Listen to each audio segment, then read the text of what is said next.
Good morning all of you. सभी लोगों को गुड मॉर्निंग। जल्दी से सभी लोग जुड़ जाएं, सभी लोगों को जोड़ लें। जितने आपके यार दोस्त हैं, संडे मैराथन क्लास में आप लोगों का स्वागत है। सभी को गुड मॉर्निंग, सभी को good morning, good morning, good morning, good morning all of you. एक बार सभी लोग जरा जोरदारी से शेयर कर दें, सभी अपने यार दोस्तों को जोड़ लें। आज मैराथन क्लास में क्वेश्चंस आप लोगों को प्रैक्टिस कराई जाएगी। जल्दी से सभी लोग वीडियो को लाइक कर दीजिए, शेयर कर दीजिए। चलिए, तो क्वेश्चन पहला है आप लोगों के लिए। एक पंक्ति में निखिल बाएं छोर से, एक पंक्ति में निखिल बाएं छोर से 8वां है, बाएं छोर से 8वां है, दीपक दाएं से 9वां है। यदि केवल रोहन दोनों के ठीक मध्य में है, तब पंक्ति में कम से कम व्यक्तियों की संख्या क्या होगी?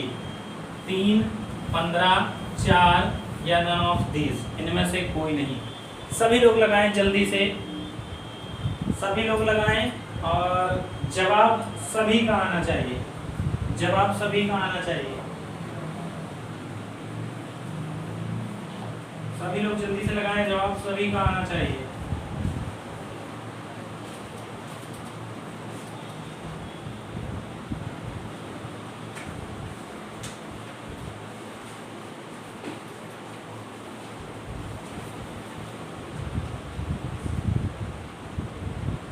मैराथन क्लास आपकी स्टार्ट है।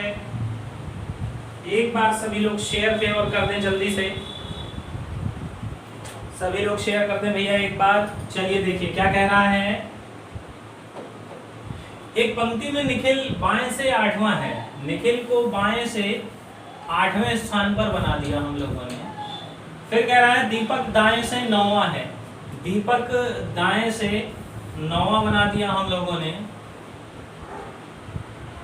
यदि रोहन केवल ठीक इनके मध्य में है, व्यक्ति एक है, तो दूरी 2 की बैठाएंगे। कितने की बैठाएंगे? 2 की बैठाएंगे। तब पंक्ति में कम से कम व्यक्तियों की संख्या क्या होगी? कम से कम कहा है तो ओवरलैपिंग वाला केस जाएगा। बताया था आपको कम से कम में ओवरलैपिंग बनाना पड़ता है हम लोगों को। तो ये चौथे नंबर पे हो गया कम से कम व्यक्तियों की संख्या, टोटल निकालनी है। अब आपको ये पता है यहाँ से यहाँ तक 8 है, ये दूरी 2, तो ये कितनी बची? 6, 9 और 6 कितना हो जाएगा? 15। 15 कुल दूरी आ गई, -1 कर दीजिए तो कितने व्यक्तियों की संख्या कितनी हो जाएगी? 14। तो आंसर यहाँ पे क्या आएगा हमारा? None of these. क्या आएगा? None of these. आ गई बात समझ में सभी के? जो लोग पहली बार ये क्वेश्चन पढ़ रहे हैं या पहली बार ये टॉपिक पढ़ रहे हैं, एक बार फिर से देखें। क्या बताया था मैंने आपको रैंकिंग में? याद करिए वो दिन जब मैंने रैंकिंग पढ़ाई थी, याद करो वो दिन। क्या बताया था? देखिए, एक पंक्ति में निखिल बाएं से, तो हमारा बायां छोर किधर है? उधर। बाएं से 8वें स्थान पर है, 8वें स्थान पर बना लिया हमने निखिल को।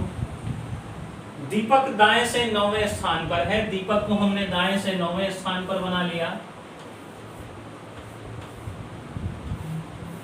इन दोनों के मध्य में केवल रोहन है, ठीक इन दोनों के बीचों बीच में बैठा है, यानी जितनी दूरी इधर से है रोहन की, उतनी ही दूरी इधर से है रोहन की। व्यक्ति कितना है? एक ही व्यक्ति है रोहन।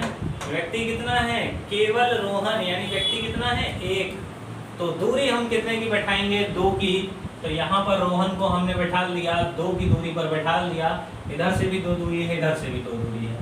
अब आपको क्या पता चला कि यहाँ से यहाँ तक 8 है दूरी, हमें कम से कम व्यक्ति बताने थे, इस वजह से हम लोगों ने ओवरलैपिंग किया।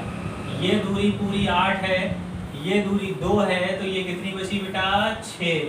कितनी बची? 6। अब कुल दूरी निकालनी है, तो 9 ये और 6 ये, 9 6 15, 15 आ गई कुल दूरी, -1 कर दीजिए 14। तो कम से कम व्यक्तियों की संख्या कितनी हो जाएगी यहाँ? 14। जी हाँ, कई लोगों का जवाब सही था, बिल्कुल 14, 14 is the right answer. Next question आप लोगों के लिए, नेक्स्ट क्वेश्चन है, एक कक्षा में उत्तीर्ण विद्यार्थियों में नीता ऊपर से, जिसका ना समझ में आ रहा हो और बड़ा कर देते हैं, नीता ऊपर से 22वीं है, ऊपर से कौथी है 22वीं है, कमल नीता से 5 रैंक नीचे है और 34वां है, और नीचे से 34वां है। कक्षा में सभी विद्यार्थियों को एक परीक्षा देनी है, यदि उत्तीर्ण विद्यार्थियों का असफल विद्यार्थियों से अनुपात 4:1 है, कितना है 4:1, तब कक्षा में कुल कितने विद्यार्थी हैं? जल्दी से लगाएं सभी लोग, जल्दी से सभी लोग लगाएं।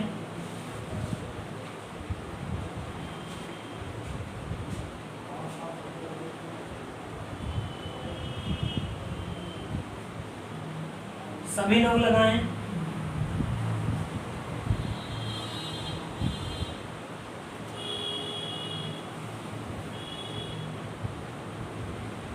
अब देखिए इसको कैसे लगाना है।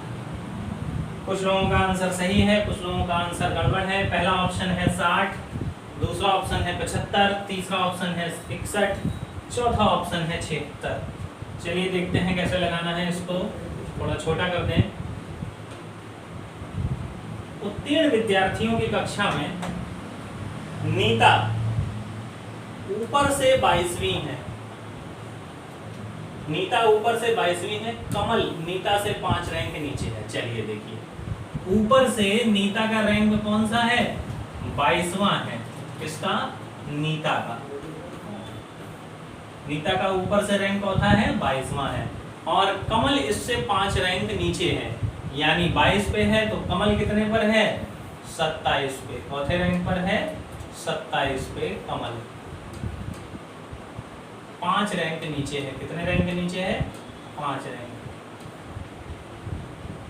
और नीचे से कमल कौथा है, नीचे से कमल, यदि नीचे से कमल 34वां है, ये व्यक्ति नीचे से 34वें स्थान पर है, चौथे स्थान पर है 34वें स्थान पर है, ये व्यक्ति नीचे से चौथे स्थान पर है 34वें स्थान पर है।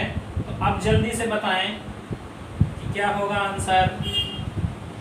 अब यहाँ पर कुल व्यक्ति निकाले जा सकते हैं कि नहीं? सबसे पहले यहाँ पर कुल व्यक्ति निकाल लें, तो 34 यहाँ से यहाँ तक की दूरी हमें निकालनी है। कैसे निकालेंगे देखिए, ये दूरी कितनी है 34, यहाँ तक कितनी है 34, प्लस ऊपर से कितनी है 22 और 5 27, चौथी है 27, 7 4 11, 1 3 2 5 और 1 6, 61 आ गई कुल दूरी। -1 कर दें तो हमारे विद्यार्थियों की संख्या आ जाएगी 60, कितनी आ गई 60। लेकिन ये पास वाले विद्यार्थी हैं। कौन से वाले विद्यार्थी हैं? पास वाले विद्यार्थी हैं, आंसर वाले विद्यार्थी नहीं है यहाँ पर। अब पास तथा फेल विद्यार्थियों का अनुपात कितना दे रखा है? पास और फेल का अनुपात कितना दे रखा है 4:1। कितना दे रखा है 4:1। अब कोई बताएगा कि विद्यार्थियों की संख्या कितनी है? तो देखिए, पास विद्यार्थियों को कितना दे रखा है 60, यानी 4 का अनुपात किसके बराबर है 60 के, तो 1 का अनुपात कितने के बराबर हो जाएगा 15 के हो जाएगा कि नहीं हो जाएगा? 1 का अनुपात 15 के बराबर हो जाएगा कि नहीं हो जाएगा? तो यहाँ पर कितने आ जाएंगे 15, और ये कितने थे 60 फेल हुए थे और 60 पास हुए थे और 15 फेल हुए थे। तो कुल स्टूडेंट्स की संख्या कितनी है 75। 75 is the right answer. 75 is the right answer. जिसके ना समझ में आया हो वो एक बार फिर देख ले, जिसके ना समझ में आया हो वो एक बार फिर देखे। देखिए क्या कहा गया था क्वेश्चन में, क्या कहा गया है। क्वेश्चन तो सभी लोगों ने अच्छे से पढ़ ही लिया होगा। जिन्होंने अभी तक वीडियो शेयर नहीं किया है जल्दी से शेयर कर दीजिए। आज आप लोगों के ऊपर है, संख्या कम से कम 100 प्लस होनी चाहिए। संख्या कम से कम 100 प्लस होनी चाहिए। शेयर करो सभी लोग, मेरे शेयर नहीं हो। 100 प्लस होनी चाहिए संख्या।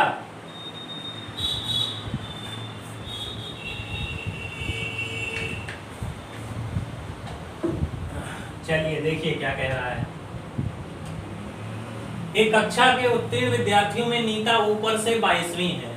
नीता को हमने ऊपर से चौथे रैंक पे बना लिया, 22वें रैंक पे बना लिया। 22वें रैंक पर कौन है? नीता। नीता 22वें रैंक पर हो गई, यहां तक किसी को कोई दिक्कत? कमल इससे 5 स्थान नीचे है। कितने स्थान नीचे है? 5 स्थान नीचे है। और नीचे से चौथा है, तो कमल नीचे से 34वां है। चौथा है 34वां, 34वां है कौन? कमल। अब यहाँ पे क्या निकालना है? कुल विद्यार्थी कितने हैं। तो सबसे पहले तो यहाँ पर कुल निकालेंगे, यहाँ से लेकर यहाँ तक सब जोड़ देंगे। तो कैसे निकालेंगे? आपको पता है कि सर यहाँ तक दूरी हमारी कितनी है? 34। ये दूरी कितनी है? 34 प्लस यहाँ से यहाँ तक 22 और 5 ये 27। तो कुल दूरी ये कितनी हो गई? 27। 7 4 11 61। 61 आया कुल दूरी, -1 कर दो 60। 60 आ गए पास वाले विद्यार्थी। पास वाले विद्यार्थी, पास और फेल का अनुपात कितना दे रखा था? 4:1। पास और फेल का, तो 4 का अनुपात किसके बराबर हो गया? 60 के बराबर। डिवाइड कर दो तो 1 का अनुपात किसके बराबर हो जाएगा? 15 के बराबर। अगर ये 60 थे तो ये कितने हो जाएंगे? 15। 60 और 15 कितने हो गए टोटल? 75। तो यहाँ पर कुल विद्यार्थियों की संख्या कितनी हो गई? 75। कितनी हो गई? 75। कोई डाउट किसी को? किसी को कोई दिक्कत? किसी को इस सवाल में कोई दिक्कत?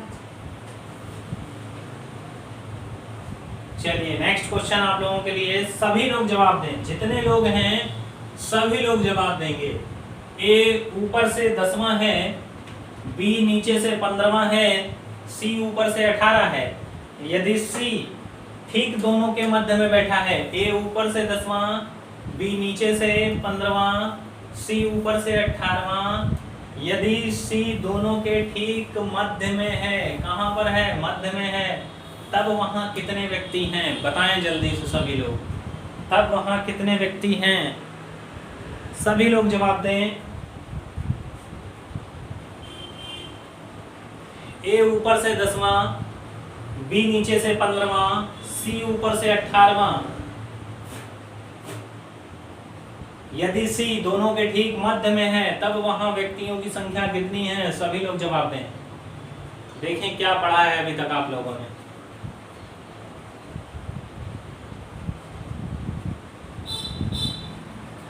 और सभी लोग शेयर करते रहिए भैया, संख्या बढ़ाइए, संख्या बढ़ाइए।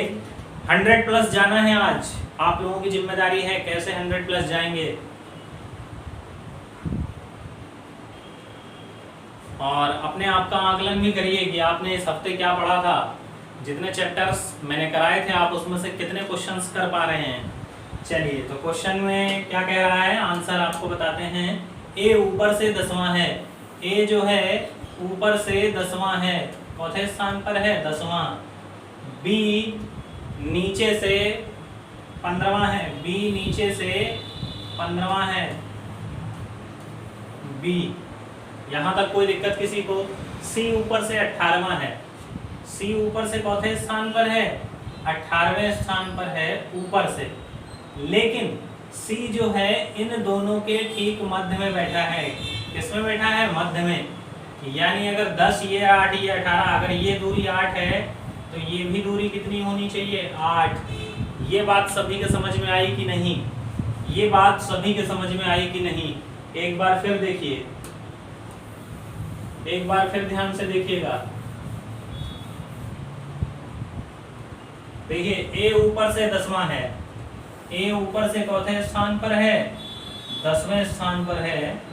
बी नीचे से 15वें स्थान पर है, बी ये दिया गया है 15। सी ऊपर से 18वें स्थान पर है। एक दूसरा व्यक्ति है सी जो कि ऊपर से चौथे स्थान पर है, 18वें स्थान पर है सी। लेकिन ये कहा गया है कि सी दोनों के ठीक मध्य में बैठा है। कहाँ बैठा है? मध्य में। यानी कि जो दूरी यहाँ से यहाँ तक की होगी, कितने की दूरी है? 8 की, उतनी ही दूरी यहाँ से यहाँ की भी होगी। कितनी हो गई? 8 की। अब निकाल सकते हो वहाँ कितने व्यक्ति हैं, तो यहाँ से यहाँ तक की कुल दूरी निकाल लीजिए। कैसे निकलेगी? तो सर 10 ये हो गई हमारी, 8 ये हो गई, 8 ये हो गई और 15 ये हो गई यहाँ तक। 10 8 8 15, 8 दूनी 16, 16 और 10 26, 26 और 15, 26 और 15, 6 5 11, 41 माइनस 1 बराबर 40। तो कुल व्यक्तियों की संख्या यहाँ कितनी होगी हमारी? 40। कई लोगों के जवाब सही हैं। यहाँ पर आंसर हमारा कितना आएगा? 40। आ गई बात समझ में? किसी को कोई दिक्कत तो नहीं हो रही होगी? ये सवाल तो लग गया होगा। चलिए नेक्स्ट क्वेश्चन। एक पंक्ति में मोहित बाएं से 10वें स्थान पर है, सुमित दाएं से 10वें स्थान पर है, दीपक मोहित के दाएं चौथा है। यदि पंक्ति में कुल 16 व्यक्ति हैं तो दीपक सुमित से कितना दूर है? तो दीपक सुमित से कितना दूर है बताएं सभी लोग। डायग्राम कैसा बनेगा बताएं। रिस्ट्रिक्शन दे दिए यहाँ पर, कुल व्यक्ति 16 ही दिए हैं।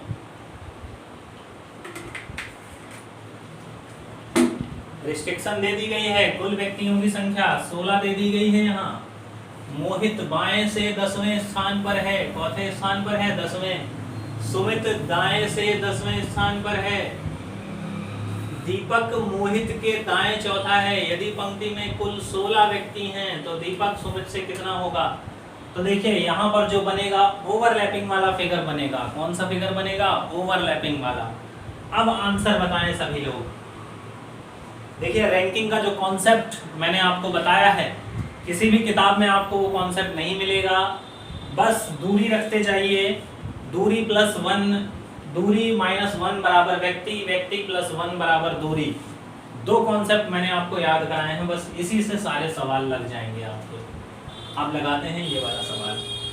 एक पंक्ति में मोहित बाएं से 10वें स्थान पर है, मोहित बाएं से चौथे स्थान पर है, 10वें स्थान पर है। दीपक दाएं, सुमित दाएं से 10वें स्थान पर है सुमित। दीपक जो है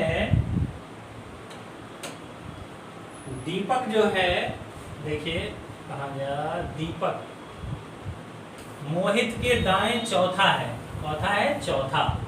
दीपक जो है मोहित के दाएं, यानी मोहित के दाएं यहाँ पर चौथे स्थान पर है, चौथे स्थान पर है, चौथे स्थान पर है, चौथे स्थान पर है। तो अब आंसर बताएं जल्दी से क्या होगा। अब आंसर बताएं सभी लोग जल्दी से क्या होगा।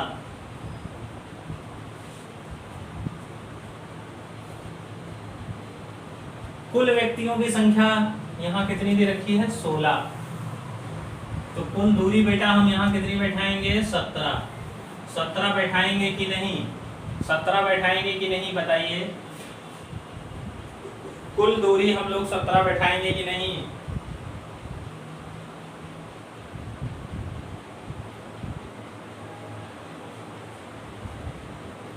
तो दीपक सुमित से कितना दूर है ये पूछ रहा है। दीपक सुमित से कितना दूर है? यहाँ पर है सुमित और यहाँ पर है दीपक। कौन है? दीपक। क्या बता सकते हो आप लोग? सुमित यहाँ पर है, ये दूरी कितनी है? 10। तो ये दूरी कितनी बची? 7। कितनी बची? 7। ये दूरी 7 बची कि नहीं बची बताइए। ये यहाँ से यहाँ तक 10 थी, तो अब ये दूरी कितनी बची? 7। आ गई ये बात सभी के समझ में? इतनी बात समझ में आई सभी के? तो अब 17 में से अगर ये 10 घटा दें हम, अगर ये 10 घटा दें हम, 17 माइनस 10 कितना आ जाएगा? 7। तो यहाँ से यहाँ तक दूरी कितनी है? 7। यहाँ से यहाँ तक दूरी कितनी है? 7। देखिए ये दूरी आपको पता है यहाँ तक 10 थी, टोटल 17 थी, तो 17 में से हम 10 घटा दें, ये घटा दें, तो यहाँ से यहाँ तक की दूरी आ जाएगी तो 17 में से 10 गया, कितना बचा?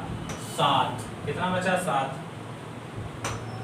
तो यहाँ पर चौथे स्थान पर है सुमित और दीपक से कितनी दूरी पर है? 7 स्थान दूरी पर है। कितने स्थान दूरी पर है? 7 स्थान दूरी पर है। चलिए नेक्स्ट क्वेश्चन आप लोगों के लिए, ब्लड रिलेशन। ब्लड रिलेशन आप लोगों को पढ़ा चुका हूं मैं। क्यू की माँ पी की बहन है और एम की पुत्री है। एस पी की पुत्री है और टी की बहन है। एम का टी से क्या संबंध है? जल्दी बताएं सभी लोग, एम का टी से क्या संबंध है?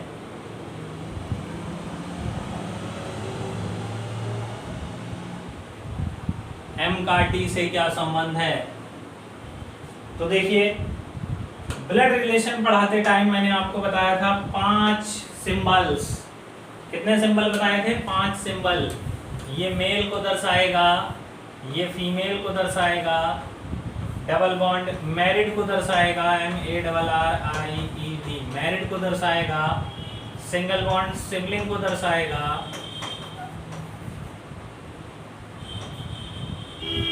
सगे भाई बहन, और ये 1 जनरेशन गैप को दर्शाएगा। किसको दर्शाएगा? 1 जनरेशन गैप। क्यू की माँ पी की बहन है। अब कोई क्यू की माँ है, क्यू की माँ है, वो पी की बहन है। किसकी बहन है? पी की बहन है और एम की पुत्री है। एम की पुत्री है, एम की पुत्री है। यहाँ पूर्ण विराम लगा लीजिए, थोड़ा सा छूटा है यहाँ पर, यहाँ पूर्ण विराम लगा लीजिए। और एम की पुत्री है। एम की पुत्री कौन है? ये एम की पुत्री है। अब देखिए, ना पी का जेंडर क्लियर है, ना एम का जेंडर क्लियर है, ना क्यू का जेंडर क्लियर है। जिसके नहीं समझ में आया वो फिर देखिए एक बार। कह रहा है क्यू की माँ, क्यू की माँ बनाइए, क्यू बनाइए, इसकी माताजी कहाँ आएंगी? ऊपर आएंगी।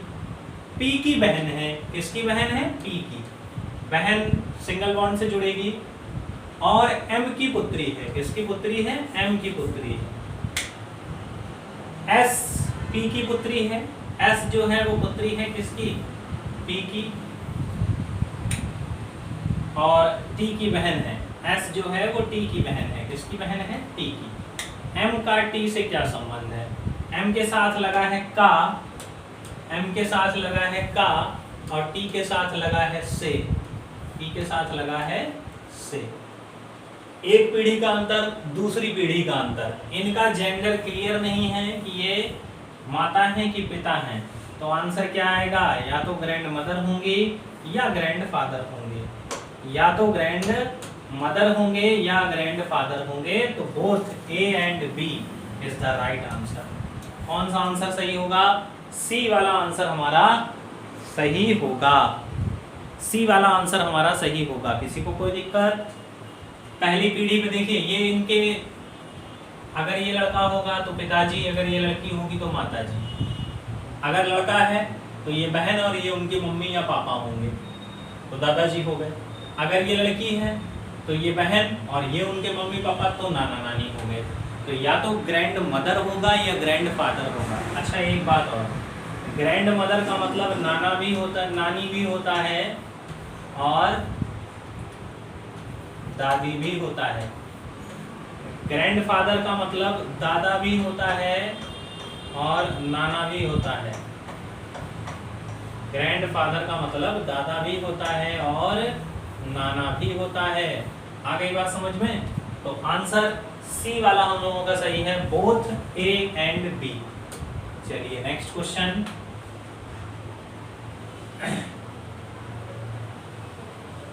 ये प्यारा सा क्वेश्चन है, एक पजल का क्वेश्चन है। ये आप लोगों को सॉल्व करना है। इस क्वेश्चन के लिए मैं आपको 2 मिनट दे रहा हूँ। 2 मिनट का समय है, आप लोग आराम से इसको सॉल्व करिए। बहुत ज्यादा कठिन नहीं है।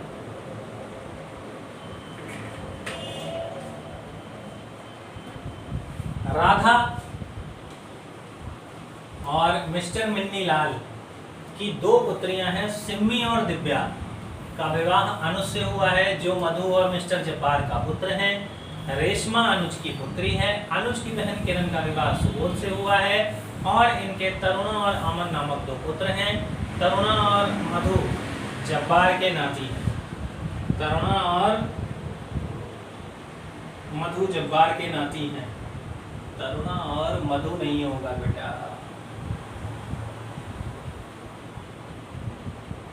चलिए देखते हैं आगे क्वेश्चन जो है बाद में देखेंगे। लगाइए।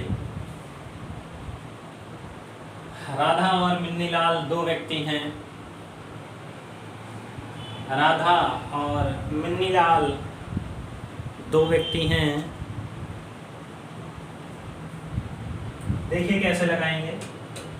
राधा और मिन्नीलाल 2 मिन्नीलाल के, तो एक महिला है जिनका नाम है राधा,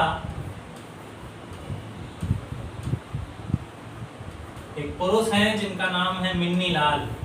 क्या नाम है? मिन्नीलाल। इनकी 2 पुत्रियां हैं, सिम्मी और दिव्या। कौन कौन सी पुत्रियां हैं? सिम्मी और दिव्या। ये हैं सिम्मी और ये दिव्या। अच्छा, अब ये क्वेश्चन पढ़ने में आप लोगों को लग रहा होगा कि सिम्मी और दिव्या का विवाह अनुज से हुआ है। दोनों का विवाह अनुज से नहीं हुआ है। सिम्मी और दिव्या, केवल दिव्या का विवाह अनुज से हुआ है। किसका विवाह अनुज से हुआ है? केवल दिव्या का विवाह अनुज से हुआ है। किससे हुआ है? अनुज से। तो भैया अनुज से शादी करा दी। शादीलाल घर जोड़े आप लोग बनी चुके हैं। किसी की भी शादी करा सकते हो आराम से इस बोर्ड पर। अनुज से शादी करा दी, जो मधु और मिस्टर जब्बार का पुत्र है। कौन मधु और मिस्टर जब्बार का पुत्र है? अनुज। ये है मधु और ये है मिस्टर जब्बार। ये 10 फिल्म वाले मिस्टर जब्बार हैं। रेशमा अनुज की पुत्री है। अनुज की पुत्री कौन है? रेशमा। रेशमा को अनुज की पुत्री बना दिया। अनुज की बहन किरण, यहाँ किरण बना दी। इसका विवाह किससे हुआ है?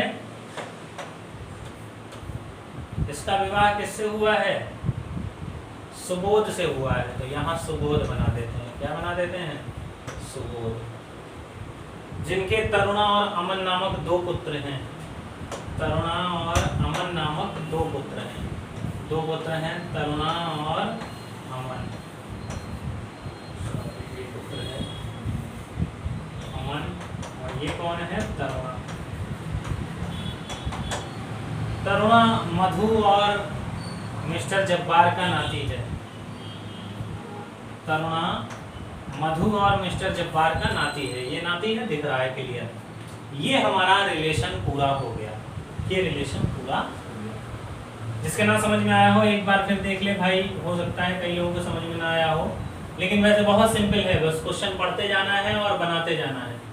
क्वेश्चन पढ़ते जाना है और बनाते जाना है, बस रिलेशन क्लियर हो जाएगा। क्या कहा है देखो। राधा और मिस्टर मिन्नीलाल के, मिन्नीलाल और राधा के 2 पुत्रियां हैं, सिम्मी और दिव्या। ये कौन है? दिव्या। दिव्या का विवाह किससे हुआ है? अनुज से हुआ है। किससे हुआ है? अनुज से। जो किसका पुत्र है? मधु और मिस्टर जब्बार का। किसका पुत्र है? जब्बार और मधु का। रेशमा अनुज की पुत्री है। रेशमा कौन है? अनुज की पुत्री। रेशमा अनुज की पुत्री है। अनुज की बहन किरण, किरण का विवाह किससे हुआ है? सुबोध से हुआ है। ये कौन है? किरण। इनके तरुणा और अमन नामक 2 पुत्र हैं। तरुणा और अमन।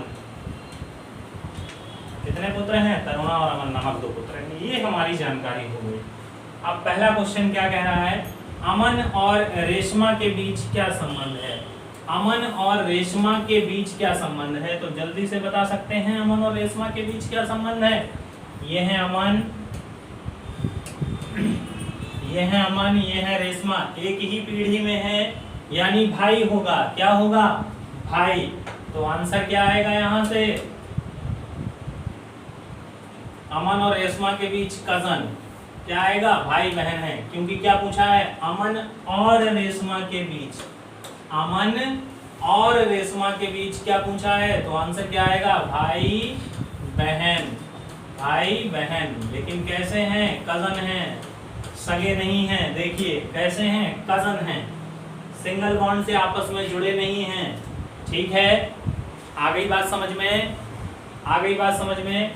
चलिए नेक्स्ट क्वेश्चन क्या कह रहा है? नेक्स्ट क्वेश्चन कह रहा है सुबोध जब्बार का क्या है? सुबोध जब्बार का क्या है? जो सुबोध होगा वो आंसर होगा। दामाद है, बेटा है, पिता है, नाती है। बताओ भैया क्या है? सुबोध जब्बार का, ये है हमारा सुबोध और ये है हमारे जब्बार, इनकी लड़की का पति, यानी कौन है? दामाद। कौन है? दामाद। जो दामाद होंगे, जिनकी शादी हो चुकी होगी, उनका चेहरा खिलखिला उठा होगा। जिन लोगों की शादी हो गई होगी, जो दामाद बन चुके होंगे, उनका चेहरा खिलखिला उठा होगा।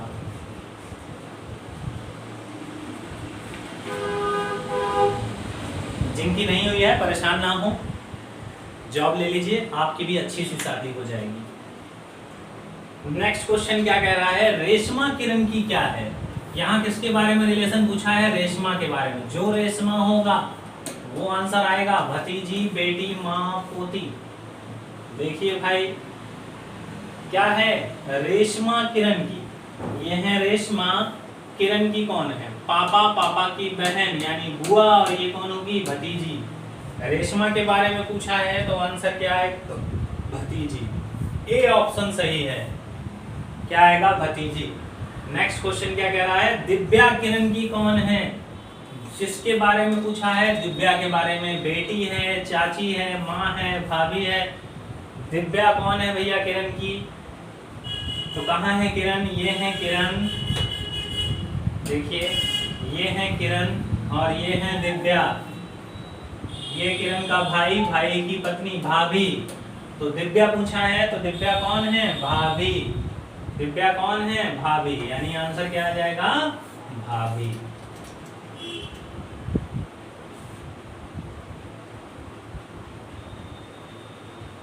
आंसर क्या आ जाएगा? भाभी। चलिए, वो 10वां क्वेश्चन में कुछ गड़बड़ी है बेटा, कुछ गलत टाइप हो गया है। 10वां क्वेश्चन देख लें एक बार। हाँ, कुछ छूटा हुआ है यहाँ पर, ये वाला लगाते हैं हम लोग। कथन एवं तर्क। चलिए, आ गया आप लोगों का सबसे इंटरेस्टेड चैप्टर, कथन एवं तर्क। और ये जितने भी क्वेश्चंस लिए गए हैं, ये जितने भी क्वेश्चंस लिए गए हैं, ये सब यूपी पुलिस 2018 से उठाए गए हैं। यूपी पुलिस में आए थे क्वेश्चंस, एको एक क्वेश्चन यूपी पुलिस में आया है। कथन क्या कह रहा है?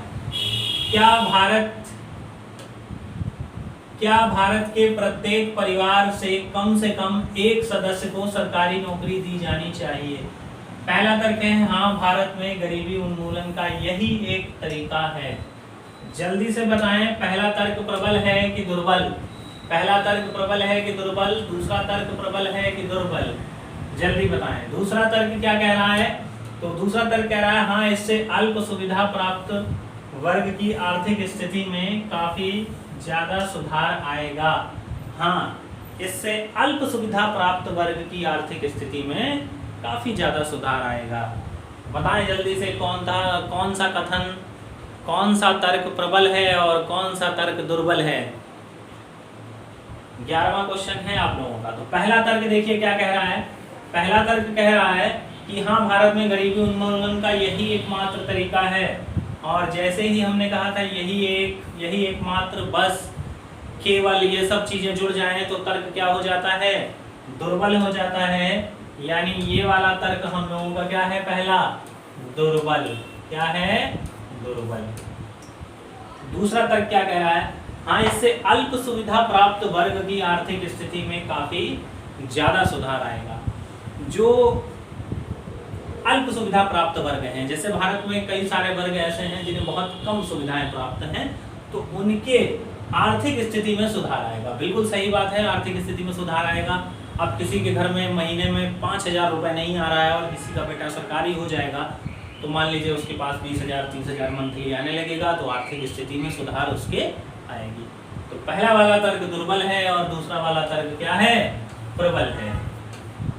बहुत अच्छे हैं, कई लोगों का जवाब सही आया है और जिनका जवाब गलत आ रहा है वो अपनी जगह पर मुर्गा बन जाए। अभी भी अगर गलत आ रहा है तो मुर्गा बन जाए आप लोग। तर्क है नहीं, बहुत से परिवारों की आय वैसे ही काफी ज्यादा है, इसलिए ऐसे परिवारों को ऐसी योजना के दायरे से बाहर रखा जाना चाहिए। अच्छा, 3 तर्क हैं इसमें। अब बताना है पहला तर्क प्रबल है, दूसरा तर्क प्रबल है, केवल तीसरा प्रबल है, या दूसरा और तीसरा प्रबल है। अब बताएं जल्दी से आंसर। क्वेश्चन ये वाला था, पहला तर्क था, दूसरा तर्क था और तीसरा तर्क था। इन तीनों में कौन कौन से प्रबल हैं? पहला तर्क तो है हाँ, भारत में गरीबी उन्मूलन का यही एकमात्र तरीका है, तुरंत गलत हो जाएगा। दूसरा वाला सही है। तीसरा वाला क्या कह रहा है, नहीं, बहुत से परिवारों की आय वैसे ही काफी ज्यादा है, इसलिए ऐसे परिवारों को ऐसी योजना के दायरे से बाहर रखा जाना चाहिए। तो ये वाला भी तर्क हमारा दोस्तों क्या है, प्रबल है। क्यों प्रबल है? क्योंकि ये हकीकत है, समाज में एक तबका ऐसा भी है जिन्हें किसी भी आर्थिक स्थिति की जरूरत नहीं है, आर्थिक सहायता की जरूरत नहीं है। तो ऐसे लोगों को, ऐसे परिवारों को इस योजना से क्या रखना चाहिए, बाहर रखना चाहिए, इस योजना के दायरे से दूर रखना चाहिए।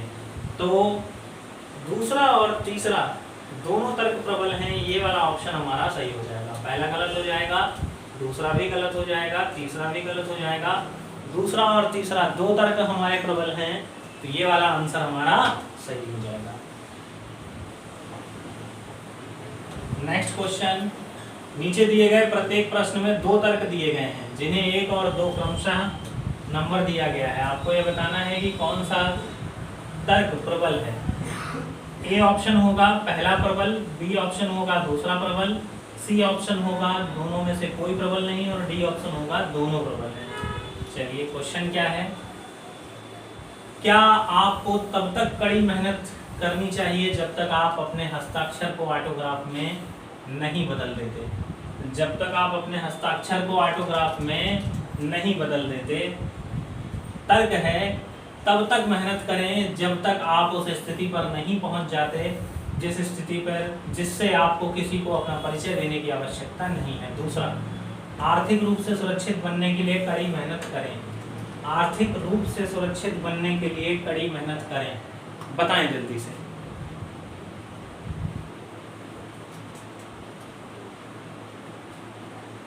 तो देखिए, पहला तर्क है, क्वेश्चन क्या था, क्या आपको तब तक कड़ी मेहनत करनी चाहिए जब तक आप अपने हस्ताक्षर को ऑटोग्राफ में नहीं बदल देते।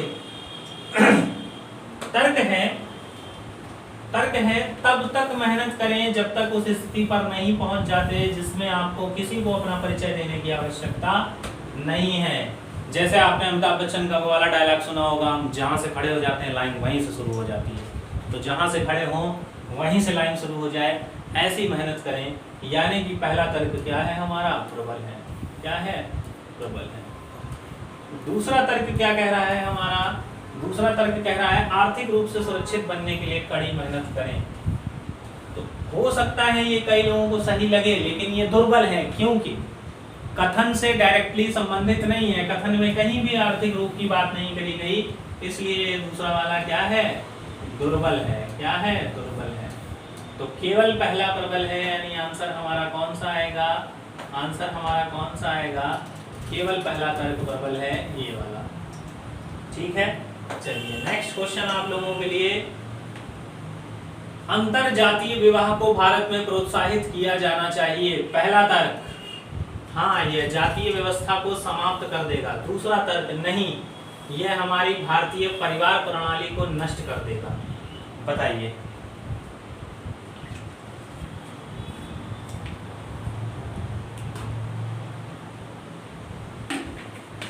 बताइए जल्दी से। नहीं, ये हमारी परिवार प्रणाली को नष्ट कर देगा। दूसरा, पहला है हाँ, यह जाति व्यवस्था को समाप्त कर देगा।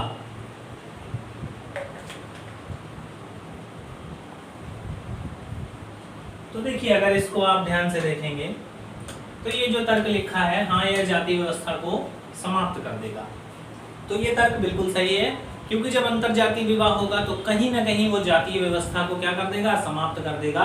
और जब भी समाज के कल्याण की बात हो, पूरे समाज में हर व्यक्ति एक समान है, हिंदू मुस्लिम सिख ईसाई सब एक तरीके के हैं। भगवान ने सबको इंसान बना के भेजा, यहाँ नीचे आकर इंसानों ने अपनी जातियाँ बांटी, उपजातियाँ बांटी। हिंदू में कई सारी जातियाँ बांटी, मुस्लिमों में कई सारी जातियाँ, सिख हैं तो सिख में भी कई जातियाँ हैं, वो नीली पगड़ी के सरदार, वो पीली पगड़ी के सरदार, ऐसे करके ये नीचे आकर जमीन पर आकर इंसानों ने बनाया है। भगवान ने सबको इंसान बनाया था, तो हाँ, ये जाति व्यवस्था को कई तरह से समाप्त करेगा। तो ये कहीं ना कहीं तर्क हमारा क्या होता दिख रहा है, प्रबल होता दिख रहा है, बिल्कुल सही लग रहा है। नेक्स्ट क्या कह रहा है, नहीं है भारतीय परिवार प्रणाली को नष्ट कर देगा। तो ऐसा नहीं है, परिवार प्रणाली को नष्ट नहीं करेगा। ऐसा नहीं है कि जो लोग अंतरजातीय विवाह करते हैं तो उनकी परिवार प्रणाली नष्ट हो जाती है, ऐसा बिल्कुल भी सत्य नहीं है। देखिए, जो नई चीज़ें आती हैं उसको धारण करने में लोगों को समय लगता है। आजकल अंतरजातीय विवाह बहुत तेजी पकड़ रही है। कहीं ना कहीं आप लोगों को गांव के कल्चर से जब जाएंगे तो कहीं लगेगा कि नहीं सर, अंतरजातीय विवाह सही नहीं है, लेकिन कहीं ना कहीं अंतरजातीय विवाह अपने आप में सही है। लोगों को अपना धर्मपति और धर्मपत्नी चुनने की पूरी छूट है, ठीक है। आप किसके साथ जीवन बिताएंगे ये छूट केवल आपको है, बस आप बालिग होना चाहिए, ठीक। तो दूसरा तर्क क्या है, दुर्बल है। क्या है, दुर्बल। ये परिवार प्रणाली को नष्ट नहीं करेगा। भाई, परिवार योजना चल रही है, यहाँ शादी करके नया परिवार बनाने की बात हो रही है। कथन है, 14वां क्वेश्चन है, जल्दी से सभी लोग जवाब देंगे। कथन है, क्या विदेश में काम कर रहे भारतीय वैज्ञानिकों को भारत वापस बुलाया जाना चाहिए? बताएं भाई मेरे धुरंधरों, आप लोगों की क्या राय है? वकीलों, उनको सबको बुलाना चाहिए वैज्ञानिकों को? तो तर्क है हाँ, उन्हें पहले मातृभूमि की सेवा करनी चाहिए, खोजों और सम्मानों सुविधाओं आदि के बारे में भूल जाना चाहिए। दूसरा तर्क है नहीं, हमारे पास पर्याप्त प्रतिभा है, उन्हें रहने दो जहां वो चाहते हैं, उन्हें रहने दो जहां वो रहना चाहते हैं। परेशान ना हो, क्वेश्चन लिखने की कोशिश ना करें, क्वेश्चन की पीडीएफ आप लोगों के पास तक भेज दी जाएगी।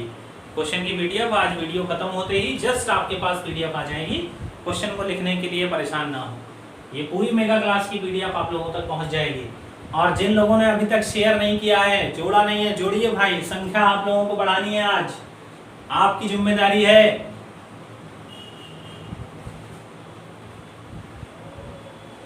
हर्षित, कमोलिका, प्रेरिता यादव, सभी लोग शेयर करें। अनीस जी, आप भी शेयर करें, सभी लोग शेयर करें। चलिए बताइए, कथन में क्या कह रहा है? कथन में कह रहा है, क्या विदेश में काम कर रहे भारतीय वैज्ञानिकों को भारत वापस बुलाया जाना चाहिए? तो तर्क है हाँ, उन्हें पहले मातृभूमि की सेवा करनी चाहिए। ठीक है, मातृभूमि की सेवा करनी चाहिए, खोजों, सम्मानों और सुविधाओं आदि के बारे में भूल जाना चाहिए। तो यहाँ पर आके लड़खड़ा गया सेंटेंस। यहाँ तक मातृभूमि तक तो सही था, मातृभूमि की सेवा करनी चाहिए, ये सही है, लेकिन सम्मानों, सुविधाओं और खोजों के बारे में भूल जाना चाहिए। एक वैज्ञानिक का धर्म होता है कि वो खोज को, नया नया इन्वेंशन करे, नए नए इन्वेंट करे, ये उसका धर्म होता है। एक डॉक्टर का एक धर्म होता है कि अपने पेशेंट की जान बचाए, पेशेंट को ट्रीटमेंट करे, चाहे डॉक्टर किसी भी हाल में हो। तो ये वाला तर्क क्या है? दुर्बल। पहला तर्क क्या है? दुर्बल। पहला तर्क क्या हो गया दोस्तों?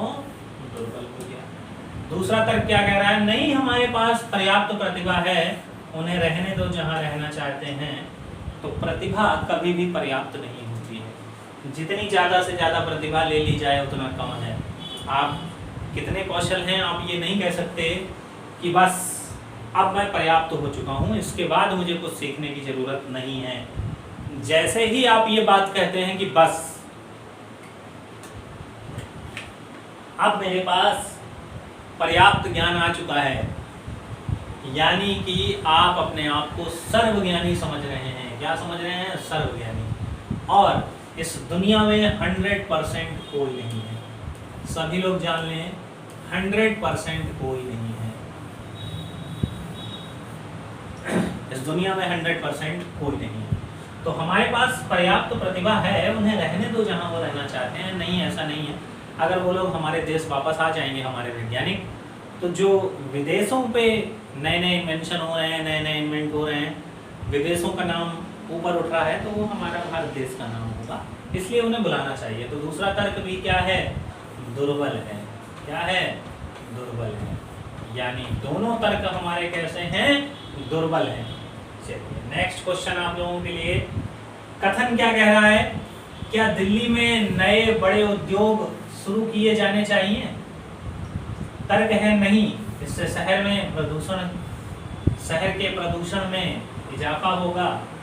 हाँ, यह रोजगार के अवसर प्रदान करेगा। अब देखिए ये क्वेश्चन, बताइए जल्दी से सभी लोग जवाब दीजिए।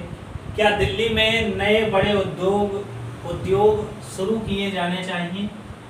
नहीं, इससे प्रदूषण में इजाफा होगा। हाँ, यह रोजगार के अवसर प्रदान करेगा। तो पहला वाला तर्क जो है ये दुर्बल है। क्या है? दुर्बल है। क्यों दुर्बल है? अभी बताता हूँ।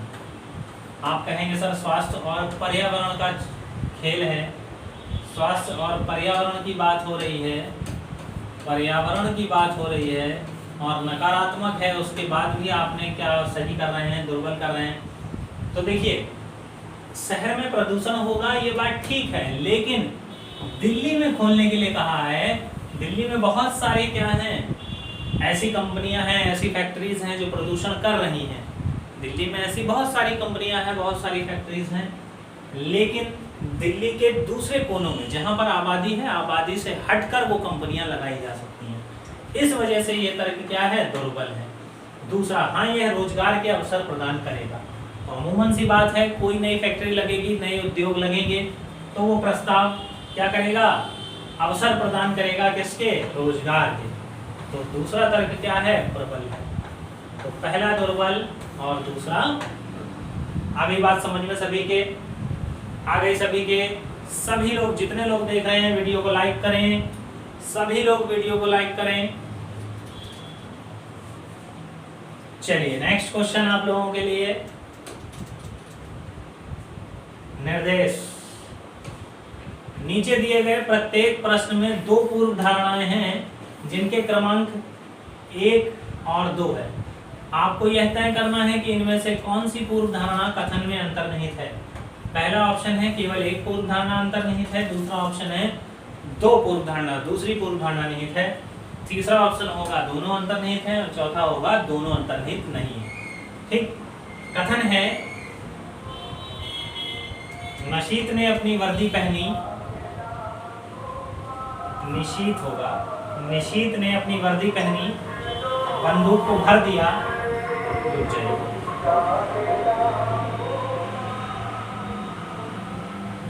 निशीत ने अपनी वर्दी पहनी, अपनी बंदूक को भर दिया और अपनी चालक संचालित आधिकारिक कार में काम के लिए निकल गया। ये क्या है? कथन है। पूर्व धारणा क्या है? निशीत सशक्त सेना में एक अधिकारी है। दूसरी पूर्व धारणा है निशीत जयपुर के राजभवन में तैनात एक सैन्य कमांडो है। कथन ध्यान से पढ़िए। निशीत ने अपनी वर्दी पहनी, अपनी बंदूक को भरा और अपनी चालक संचालित आधिकारिक कार में काम के लिए निकल गया। पूर्व धारणा है नीतीश सशक्त सेना में एक अधिकारी है, दूसरा निशीत जयपुर के राजभवन में तैनात एक सैन्य कमांडो है। जल्दी से बताएं कौन सी पूर्व धारणा निहित होगी और कौन सी पूर्व धारणा निहित नहीं होगी।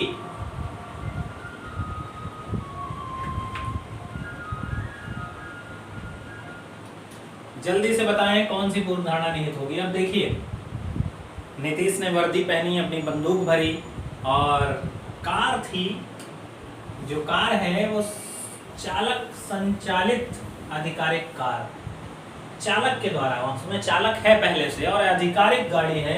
इससे यह तय होता है कि नीतीश क्या है, अधिकारी है। क्या है, अधिकारी है। तो यानी ये अंतर्निहित है, ये अंतर्निहित है या समाहित है उसमें। दूसरा क्या कह रहा है, निशीथ जयपुर के राजभवन में तैनात एक सैन्य कमांडो है। कथन में कहीं भी ऐसा कहीं नहीं कहा गया है कि निशीथ जयपुर में काम करता है। कहाँ काम करता है, जयपुर में। और हमने आपको बताया था पूर्व धारणा कथन में निहित होनी चाहिए, यानी बड़ा जो होना चाहिए वो कथन होना चाहिए और पूर्व धारणा छोटी होनी चाहिए, उसके अंदर निहित होनी चाहिए। तो इस सेंटेंस से कहीं नहीं पता चल रहा है कि निशीथ जयपुर में काम करता है, यानी पहला वाला अंतर्निहित है और दूसरा वाला अंतर्निहित नहीं है। आ गई बात सभी के समझ में? सभी के समझ में आ गया अच्छे से? चलिए नेक्स्ट क्वेश्चन 17। कथन कहा गया है चेतावनी, शराब का सेवन स्वास्थ्य के लिए हानिकारक है। पूर्व धारणा पहली है चेतावनी की आवश्यकता नहीं है। दूसरा है शराब का सेवन ना करने वाले लोग स्वस्थ रहते हैं। बताइए कौन सी पूर्व धारणा अंतर्निहित है और कौन सी पूर्व धारणा अंतर्निहित नहीं है। इसमें आप लोग फंसोगे, इसमें आप लोग पक्का फंसोगे, देखना। शराब सेवन स्वास्थ्य के लिए हानिकारक है, चेतावनी की आवश्यकता नहीं है, पहला पूर्व धारणा। दूसरी पूर्व धारणा शराब का सेवन ना करने वाले लोग स्वस्थ रहते हैं। चलिए, तो आप लोगों के आंसर आ चुके हैं। अब देखिए इसका आंसर क्या होगा। चेतावनी दी गई है कि शराब का सेवन स्वास्थ्य के लिए हानिकारक होता है। वैसे भी धूम्रपान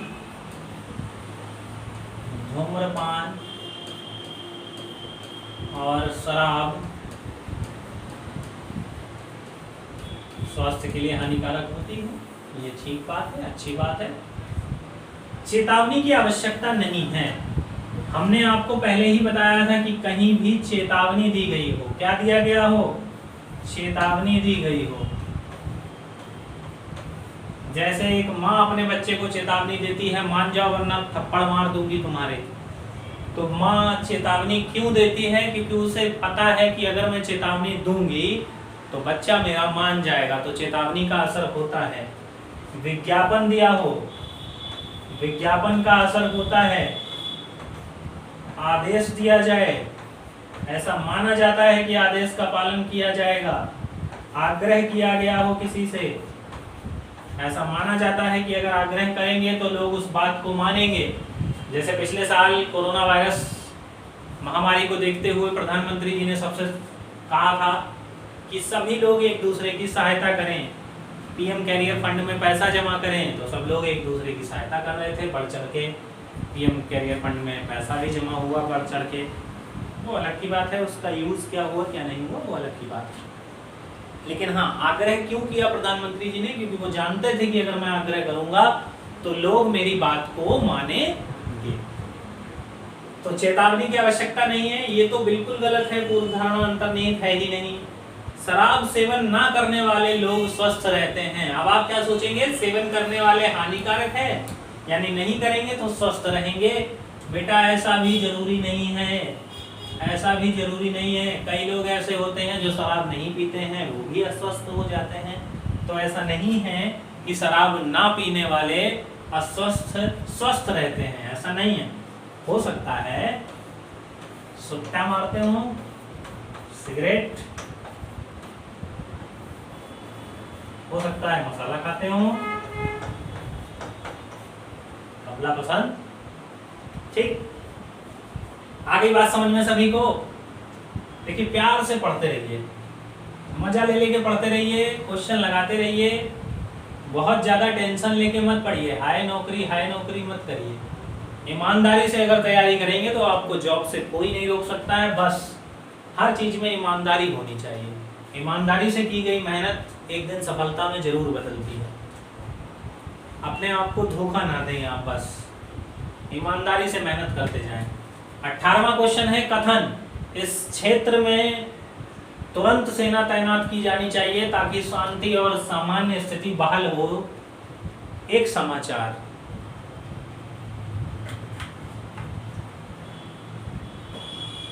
एक न्यूज आई, ब्रेकिंग न्यूज आई कि इस क्षेत्र में तुरंत सेना तैनात की जानी चाहिए ताकि शांति और सामान्य स्थिति बहाल हो सके। पूर्व धारणा पहली क्या है? ऐसे उद्देश्यों के लिए भी सेना की मदद ली जा सकती है। अब पहली पूर्व धारणा अंतर्निहित है कि नहीं? तो जी हाँ, बिल्कुल पूर्व धारणा निहित है। ऐसे उद्देश्यों के लिए सेना की मदद ली जाती है, इसीलिए न्यूज में निकाला गया है कि सेना की तुरंत बहाल तैनाती की जानी चाहिए ताकि शांति और सामान्य स्थिति बन जाए। जैसे कई बार जब गृह युद्ध की स्थिति बनती है तो क्या होता है? सेना की सहायता ली जाती है। जैसे अभी सीरिया था, सीरिया आपने देखा होगा, सीरिया में बिल्कुल गृह युद्ध जैसी स्थिति बन गई थी। तो क्या किया गया? फिर अमेरिका की सेना आई, रूस की सेना आई, पूरे सीरिया को तबाह कर दिया गया था। जितने भी आतंकवादी संगठन थे उनको मार दिया गया था। तो सेना की सहायता ली जा सकती है ऐसे कामों में भी। दूसरा, केवल सेना ही शांति बहाल कर सकती है। तो पहले ही आपको बताया, जैसे ही लग जाए केवल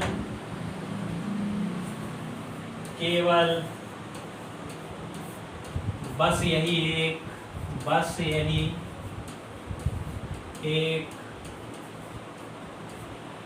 एकमात्र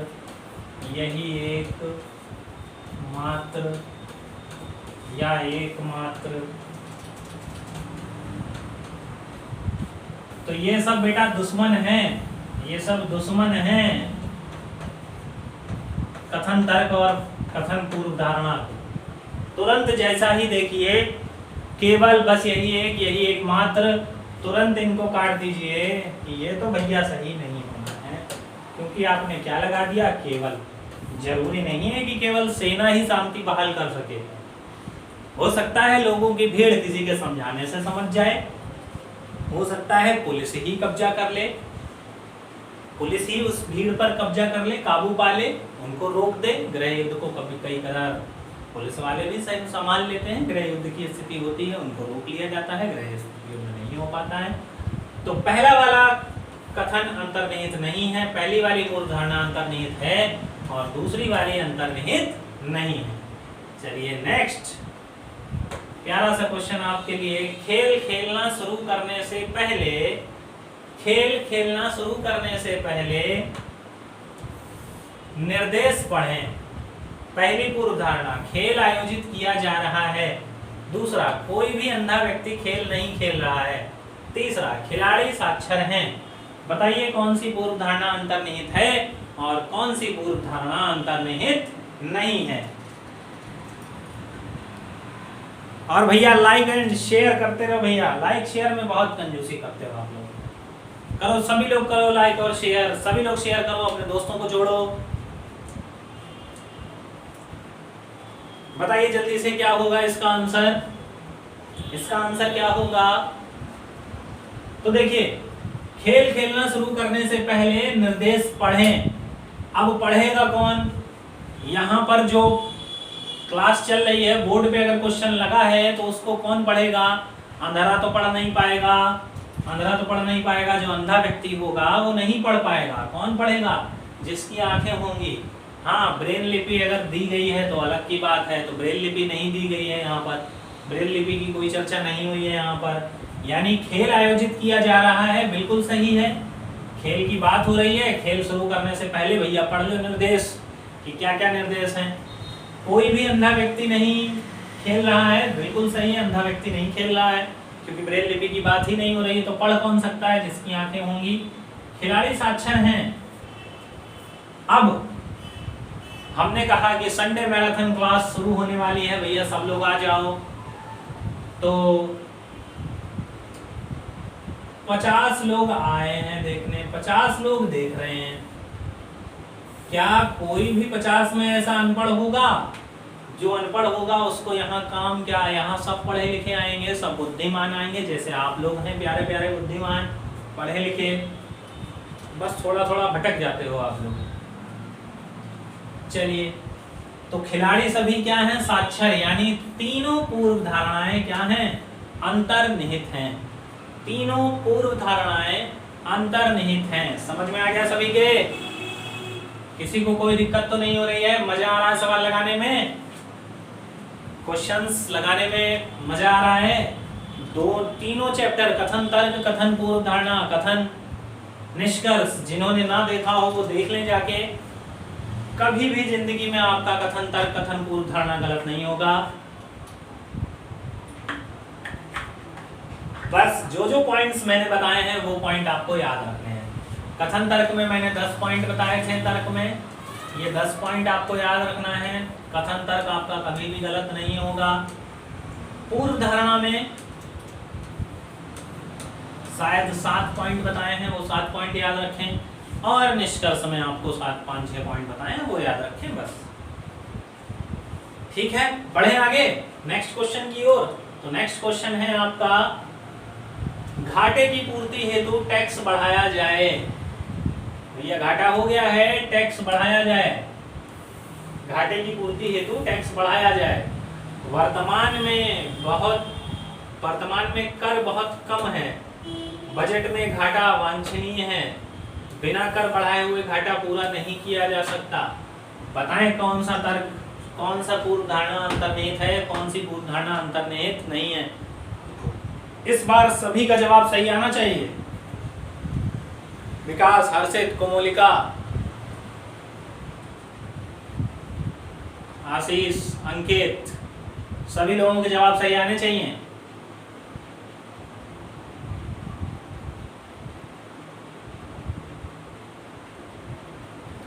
चलिए देखिए क्या कह रहा है। घाटे की पूर्ति हेतु टैक्स बढ़ाया जाए। टैक्स बढ़ाओगे तो घाटे की पूर्ति हो जाएगी। तो सबसे पहले सबसे लास्ट वाले में आओ। बिना कर बढ़ाए हुए घाटा पूरा नहीं किया जा सकता। बिल्कुल सही है बेटा, अंतर्निहित है।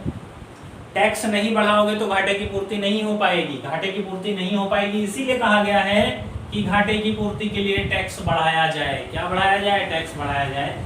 यानी कि ये तर्क, ये पूर्व धारणा अंतर्निहित है। बजट में घाटा वांछनीय है। बजट में घाटा वांछनीय है, हो सकता है घाटा, इस वजह से ही कहा गया है। वर्तमान में कर बहुत कम है, तो ये बेटा गलत है।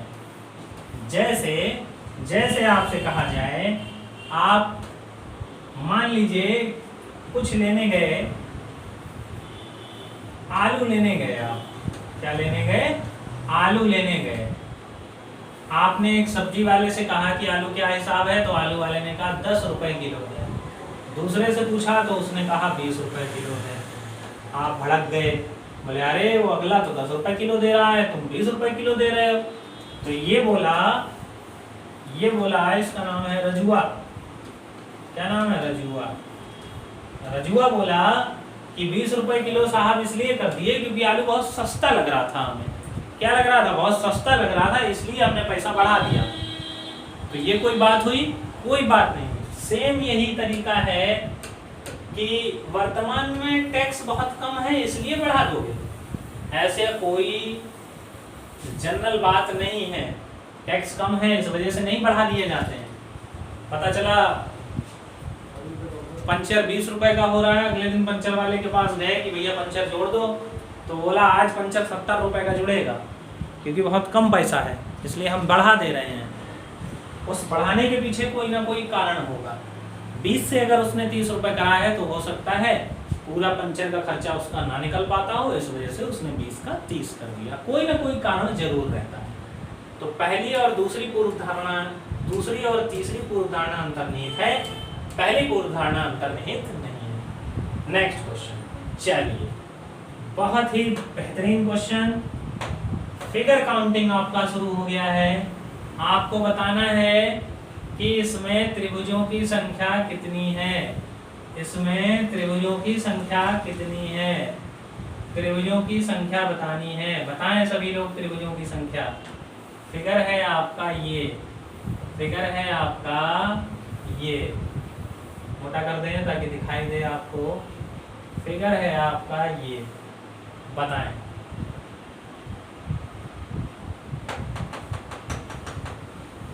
जो चला गया साहब, जल्दी से बताएं कि इसमें त्रिभुजों की संख्या क्या होगी। देखते हैं आप लोगों ने कितना पढ़ा है, सही से पढ़ा भी है कि नहीं। सभी लोगों का जवाब आना चाहिए, प्रत्येक व्यक्ति का जवाब आना चाहिए। जितने लोग हैं सब जवाब दें, कोई गूंगा नहीं रहेगा।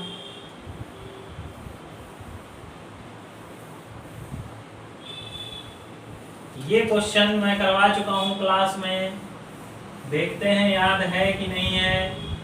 फिगर है ये आपका, जिसके समझ में ना आ रहा हो मैं अलग से बना दे रहा हूं। देखिए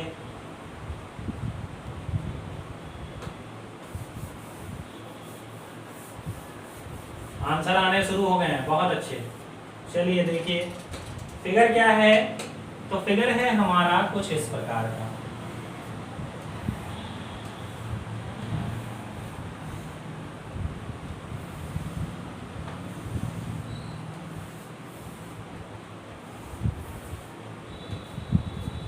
इस प्रकार का हमारा फिगर है। तो आपका क्या होगा आंसर? तो आंसर भैया होगा कि 8 इसमें होते हैं। किसमें होते हैं? 8 इसमें होते हैं। तो सर हमने 8 इसमें गिन लिए। 8 इसमें होते हैं तो सर हमने 8 इसमें गिन लिया। 8 इसमें होते हैं तो 8 इसमें, 8 इसमें। तो बॉक्स में कितने हैं? प्रत्येक बॉक्स में कितने हैं? 8 चौको 32, 32 हो गए। अब मिला के कितने बन रहे हैं जरा ध्यान से देखिए। मिला के कितने बन रहे हैं? तो सर एक जंक्शन पॉइंट ये है, 2 यहाँ होने चाहिए। एक जंक्शन पॉइंट ये है, 2 यहाँ होने चाहिए। और एक जंक्शन पॉइंट ये है, 2 यहाँ होना चाहिए। कौन कौन से 2 हैं वो भी देख लीजिए। तो सर एक ये वाला है, सर एक ये वाला है। इन दोनों के मिलाने से बना। सर एक ये वाला नया है इधर, और एक ये वाला नया है इधर। इन दोनों के मिलाने से ये बना। सर एक ये वाला है नया इधर, एक ये वाला है नया इधर। इन दोनों के मिलाने से ये बना। तो 2 2 4 2 6, 6 हमारे जंक्शन पॉइंट हो गए। क्या हो गए? Junction point. आगे क्या कह रहा है? आगे अब अगर इनको देखेंगे, जब ये 3 मिले, अब जब ये 3 बॉक्स मिले तो देखिए एक ये बड़ा वाला बना, ये बना, देखिए बड़ा वाला, ठीक। और एक ये बड़ा वाला बना यहां तक, ये बड़ा बना। ये हो गए। तो 2 बड़े वाले, लार्ज वाले 2। क्या आंसर इतना ही होगा? जी नहीं, अभी एक और छुपा रुस्तम है यहाँ पर। ये सबसे बड़ा वाला देखिए, 1 2 और ये तीसरा पॉइंट, ये सबसे बड़ा वाला। एक ये हो गया 32 और 8 40 और 1 41। तो त्रिभुजों की संख्या यहाँ कितनी है? 41। कितनी है? 41। जिनके ना समझ में आया हो वो एक बार फिर देख लें। जिनके ना समझ में आया हो वो एक बार फिर देख लें।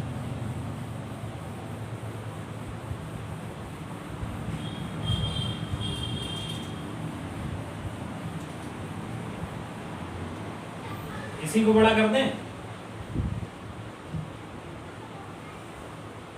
चलिए इसी को बड़ा कर लेते हैं। अब देखिए 8 हमारे इस फिगर में होते हैं। एक इसमें 8, 8 इसमें, 8 इसमें और 8 इसमें। तो 8 चौके 32, 32 ये हो गए। जंक्शन पॉइंट ये 2 मिलाए गए तो 2 नए त्रिभुजों का निर्माण हुआ, बड़े बड़े। तो 2 ये, 2 इसका और 2 यहाँ पर। कौन कौन से 2 2 हैं? देखिए एक ये बना इन दोनों के मिलने पर, एक ये बना इन दोनों के मिलने पर। इधर से एक ये बना इन दोनों के मिलने पर और एक ये बना इन दोनों के मिलने पर। इधर से एक ये बना और एक ये बना। तो 2 2 4 2 6 प्लस 6 ये कौन से हो गए, जंक्शन पॉइंट के। अब क्या इतने ही हैं, तो नहीं भैया, ये और ये 3 त्रिभुज मिलने पर, 3 बॉक्स मिलने पर एक ये बड़ा बना रहे हैं इधर से, एक ये हो गया, प्लस एक इधर भी बन रहा है बड़ा, ये वाला, ये और ये हो गया, तो एक ये प्लस, इतने ही नहीं है, एक सबसे बड़ा वाला है, कौन सा, ये त्रिभुज यहाँ से। सारे बॉक्स जब जोड़ दिए गए तो एक ये सबसे बड़ा आ गया +1, तो 32 और 6 38, 39, 40, 41, तो त्रिभुजों की संख्या यहाँ कितनी हो गई, 41। 41 बिल्कुल सही आंसर है। जिन लोगों का 41 है, कॉन्ग्रेचुलेसन। जिनका 41 नहीं है, मुर्गा बन जाओ। चलिए इसमें बताइए त्रिभुजों की संख्या कितनी होगी। अभी सब में आपको त्रिभुज बताने हैं, इसमें बताइए जल्दी से त्रिभुजों की संख्या कितनी होगी। सब में त्रिभुज बताने हैं आपको, इसमें सब में त्रिभुज बताना है। अभी रुकिए, गाढ़ा कर दें, हो सकता है कम दिख रहा हो, इस वजह से गाढ़ा कर दें इसको।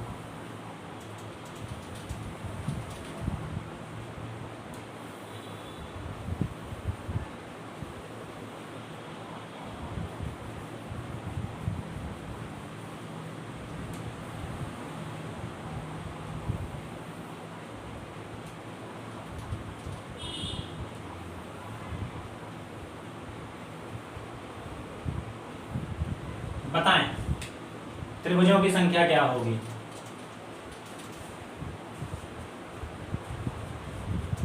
अच्छा, इसमें ऑप्शन मैंने जानबूझ के नहीं दिया है ताकि आप लोग आसानी से बता दें, जल्दी बता सकें। तो देखिए, ये हमारा बेसिक फिगर ये है, इसमें 3 होंगे बेटा, ऐसे ही इसमें भी 3 होंगे, ऐसे ही इसमें भी 3 होंगे, तो 3 3 6 3 9 हो गए। अब अगर ध्यान से देखोगे, अंदर ये एक ये वाला भी दिख रहा है, ये वाला दिखा कि नहीं, एक ये है, दूसरा ये, तीसरा ये, चौथा ये, 4 और एक ये 5, तो 9 + 5 प्लस, क्या पूरे हो गए, नहीं, अभी सबसे बड़ा वाला बचा है सर, सबसे बड़ा वाला बचा है, ये यहां से बना है सबसे बड़ा वाला, एक ये 9 5 14 और 1 15, तो त्रिभुजों की संख्या इसमें कितनी हो गई, 15। जिसको ना समझ में आया हो एक बार फिर देख ले। एक ये वाला त्रिभुज है सर, इसमें 3 है, 3 इसमें बना दिए हमने, 3 इसमें है सर, और 3 इसमें है सर, 3 3 ये हो गए, 5 इसमें है सर अंदर, इस वाले में 5 हैं, 1 2 3 4 और एक ये सबसे बड़ा वाला 5 ये हो गए। एक सबसे बड़ा वाला है ये सबसे बड़ा वाला, तो टोटल कितने हो गए, 9 5 14 और 1 15। त्रिभुजों की संख्या कितनी हो गई, 15। कई लोगों के सही जवाब थे, बहुत अच्छे, आप लोग मेहनत से पढ़ रहे हैं। इसका जवाब बताएं क्या होगा आंसर, इसको भी गाढ़ा कर देते हैं, रुक जाइए, हो सकता है पूरा ना दिख रहा हो अच्छे से।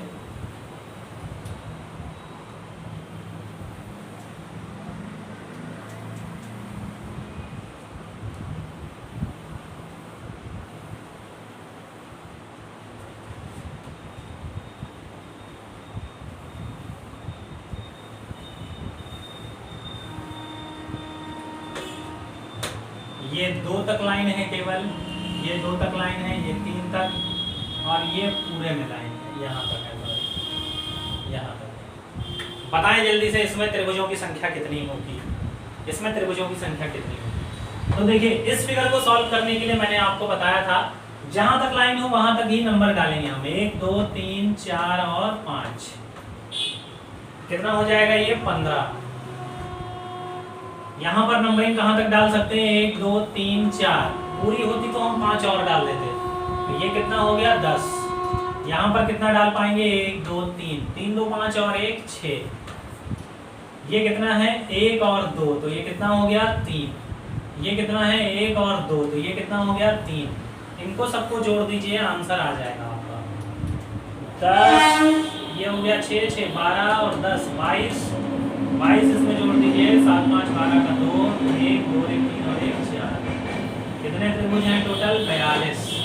क्या करना होता है, जहां तक लाइन दी गई हो बेसिक, जैसे यहाँ 2 तक थी तो नंबरिंग हमने 2 डाली, 1 और 2। यहाँ 2 तक थी तो 1 और 2 नंबरिंग डाल दी। यहाँ 3 बेस तक हम लाइन डाल पाए तो 1 2 3 लाइनिंग कर दी। यहाँ 4 तक लाइन डाल पाए तो 1 2 3 4 इनको जोड़ दिया।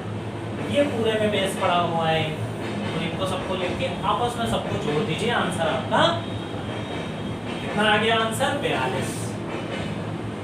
चलिए नेक्स्ट क्वेश्चन आप लोगों के लिए।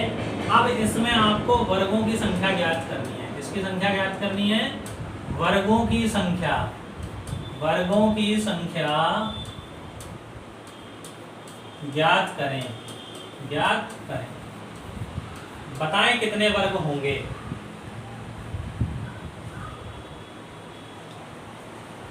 जल्दी से सभी लोग बताएं कि इसमें वर्गों की संख्या कितनी होगी।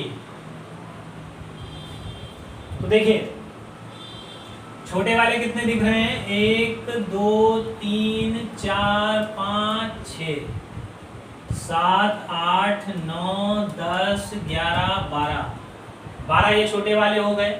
उसके बाद बड़े वाले देखिए 13 14 15। अभी देखिए बीच में एक लाइनें और बची हैं, ये वाली, ये 16वां, ये 17वां, ये 16वां और ये 17वां। कितने हो गए ये, 17। 17 तो ये हो गए प्लस। अब कितने बचे हैं अभी, तो जरा ध्यान से देखिए। अभी हम लोगों ने इनको नहीं गिना था, इनको, ये वाले 1 2 3 4 5, इनको गिना कहीं नहीं गिना। लेकिन इनको अगर ध्यान से देखेंगे तो इनमें कुछ ऐसा बन रहा है, कुछ ऐसा है। तो एक में 5 होंगे कि नहीं होंगे, देखिए फिर से दिखाते हैं आपको।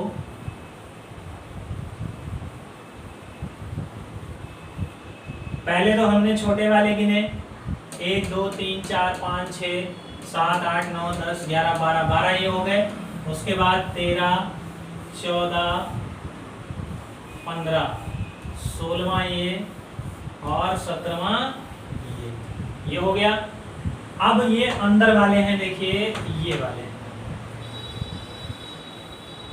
18वां, ये ऐसे हैं। तो 5 इसके होंगे कि नहीं होंगे, 5 इसके होंगे कि नहीं होंगे। फिर ये वाला है, अब इसके बेटा 5 नहीं होंगे, इसके 4 होंगे। कितने होंगे, 4, क्योंकि 1 2 3 और एक ये बड़ा वाला 4। ये कॉमन हो गया, क्या हो गया, कॉमन। ऐसे ही 4 इसमें, 4 इसमें, 4 इसमें। कितने हो गए, 1 2 3 4 5, 4 पंचे 20 और 1 21। 21 ये 17 और 21, 7 और 1 8, 2 और 1 3। कितने वर्ग हैं इसमें, 38 वर्ग हैं। कितने वर्ग हैं, 38। बहुत आसानी से गिन सकते हो, आराम से। सबसे पहले हम लोगों ने क्या किया, छोटे वाले गिन लिए, 1 2 3 4 5 6 7 8 9 10 11 12। उसके बाद 13 14 15 ये हो गया। उसके बाद अंदर वाले 16 और ये 17 हो गया। इस वाले में कितने हैं, ये ऐसा फिगर बना है, इसमें 5 होते हैं बेटा। कितने होते हैं, 5। लेकिन एक और अगर ऐसे करके लगा दिया जाता तो क्या यहाँ पर भी 5 होते, नहीं, 1 2 3 और ये बड़ा वाला 4। एक ये कॉमन हो जाता, क्या हो जाता, कॉमन। इस वजह से पहले में 5, बाकी सब में कितने, 4 4, बाकी सब में कितने, 4 4। तो 4 पंचे 20 और 1 21 और 17, 17 और 21 कितना हो गया, 38। तो त्रिभुजों की संख्या यहाँ कितनी, सॉरी वर्गों की संख्या यहाँ कितनी हो गई, 38। अब जरा इसमें बताएं वर्ग की संख्या क्या होगी, सभी लोग बताएं जल्दी से।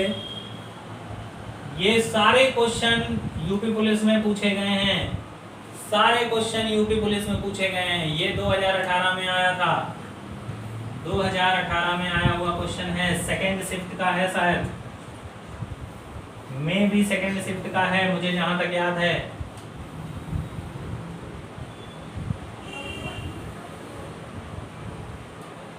सेकंड शिफ्ट का ये क्वेश्चन है। अभी रुक जाइए जरा, बना दें पूरा, छूटे ना आप लोगों का बस कहीं से। हो सकता है पतली लाइनें हैं तो आपको दिख ना रहा हो, इसीलिए मैं इसको बड़ा बना रहा हूँ।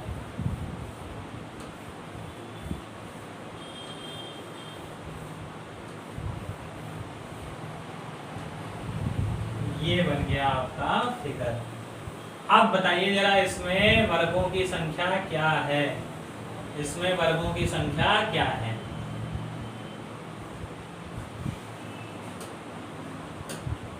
तो सर बहुत सिंपल है, बेसिक से हम लोग बता सकते हैं आसानी से। 5 इसमें होते हैं, 5 इसमें होंगे, 5 इसमें और 5 इसमें, 5 25, 5 इसके अंदर इस वाले में, इसमें 5, इसमें 5, इसमें 5, इसमें 5। तो कितने हो गए 5 वाले, 4 ये और 5 ये, 5 4 9, 9 बना 45, 45 वर्ग तो ये हो गए भैया। अब हमारा कौन सा बचा है, ये वाला बचा है। कौन सा बचा है, ये वाला बचा है। और देखिए जरा ध्यान से, क्या ये 4/4 का नहीं है, क्या ये 4/4 का नहीं है। 1 2 3 4, 1 2 3 4, बेसिक बताया था आपको। अगर ऐसा होता 4/4 का तो कैसे निकालते, स्क्वायर करके, चाहे नंबर ऑफ रो निकाल लीजिए चाहे नंबर ऑफ कॉलम। 1 का स्क्वायर 1, प्लस 2 का स्क्वायर कितना होगा 4, प्लस 3 का स्क्वायर 9, प्लस 4 का स्क्वायर 16, 16 4 20, 9 और 1 10 30, प्लस 30 और जोड़ दीजिए इसमें, तो कितने हो गए 75। तो यहाँ वर्गों की संख्या कितनी होगी 75। कई लोगों के जवाब सही होंगे, जिनका गलत है वो लोग देख लीजिए जल्दी से। 75 हम लोगों के वर्गों की संख्या हो गई है। अब जरा इसमें बताएं त्रिभुजों की संख्या क्या होगी, त्रिभुज की संख्या क्या होगी, जल्दी बताएं त्रिभुजों की संख्या। फिगर है आपका ये फिगर बेटा कई बार एग्जाम में आ चुका है, ये फिगर कई बार एग्जाम्स में पूछा जा चुका है कि इसमें त्रिभुजों की संख्या कितनी होगी। तो देखिए सबसे पहले आपको जो पॉइंट्स मैं दिखा रहा हूं केवल वही देखिएगा, ये और ये, यानी इस वाले त्रिभुज में कितने होंगे 3 होंगे कि नहीं। अब ये वाला त्रिभुज, इस वाले में कितने होंगे 3। अब ये वाला त्रिभुज, इस वाले में कितने होंगे 3। तो 3 3 6 3 9 हो गए कि नहीं। अब इस पे आइए, इस पॉइंट से हमने जब ये लकीर पूरी सीधी नीचे खींची तो एक ये वाला त्रिभुज बना और एक ये वाला त्रिभुज बना, 2 इससे। ऐसे ही इस पॉइंट से जब हमने पूरी सीधी लकीर खींची तो एक ये वाला त्रिभुज बना और एक ये वाला त्रिभुज बना, तो 2 इस पॉइंट से। इस पॉइंट से ऐसे ही जब हमने पूरी सीधी लकीर खींची तो एक ये वाला बना और एक ये वाला, तो 2 इस पॉइंट से। और इन सबको जब मिला दिया, इन सबको जब मिला दिया तो हमारी एक लाइन क्या बनी, ये वाला त्रिभुज बना बड़ा, सबसे बड़ा ये बना, सबसे बड़ा। देखिए ये सबसे बड़ा वाला बना है, तो एक ही, इनको सबको आपस में जोड़ दीजिए तो कितना आएगा आंसर 3 3 6 3 9 10 11 12 13 14 15 और एक सबसे बड़ा वाला 16। तो इसमें त्रिभुजों की संख्या कितनी है 16।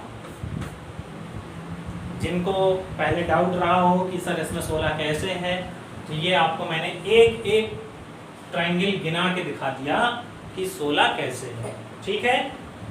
नेक्स्ट क्वेश्चन, अब इसमें आपको बताना है rectangles, number of rectangles, sorry number of square बताने हैं आपको। क्या बताने हैं?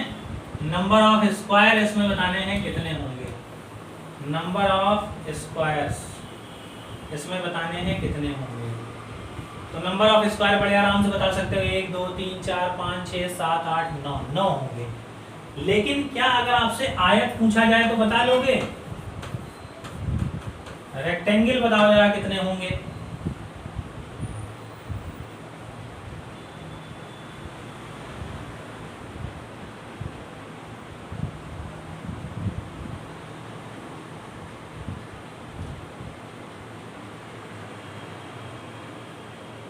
देखिए सबसे पहले सिंगल वाला 1 2 3 4 5 ये हो गया। अब डबल डबल गिन लो बेटा, डबल डबल 6 7 8 9, 9 हो गए।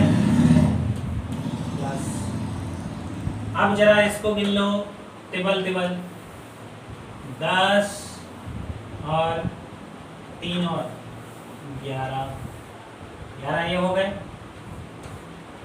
सॉरी टोटल 11 हो गए। सेम ऐसे ही 11 इसमें निकलेंगे, 1 2 3 4, ये 4 हो गए। फिर डबल डबल 5 6 7 8, फिर टिबल टिबल 9 और ये 10। उसके बाद 4 वाले 11, यहाँ भी 4 वाला एक बढ़ जाएगा 12, और ये 13 सबसे बड़ा वाला, और ये 14 सबसे बड़ा वाला, प्लस 14 कितना हो जाएगा?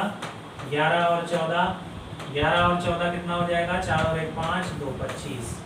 यहाँ आयतों की संख्या कितनी होगी? 25। कैसे हुआ फिर से देखिए एक बार। अंदर जितनी नंबरिंग पड़ी होती है उनको सबको जोड़ दिया जाता है बेटा। क्या कर दिया जाता है? जोड़ दिया जाता है। सबसे पहले सिंगल वाले हम लोगों ने निकाल लिए, 1 2 3 4 5, 5 ये हो गए। अब पांचों को मिला के एक सबसे बड़ा 6, उसके बाद डबल 7 8 9 10। अब 3 3 वाले मिलाए जाएंगे, 3 3 वाले 11 12 13, सबसे बड़ा ये 4 वाला चौथा, और ये सबसे बड़ा वाला 15, 15 ये हो गए ऊपर। सेम ऐसे ही 1 2 3 4 ये। अब डबल डबल 5 6 7 8, फिर 3 3 9 10 11, अब 4 4 12 13, सबसे बड़ा वाला 13 और वो वाला 14। कितने हो गए? 15 वो हो गया था, और ये 25। इसको आंसर आया अभी तक किसी का? सही। आयत गिनना भैया खेल है इसमें थोड़ा सा। चलिए एक बार फिर गिनते हैं, आपकी नंबरिंग डाल लेते हैं हम लोग। क्या कर लेते हैं? पूरे में नंबरिंग डाल देते हैं अच्छे से।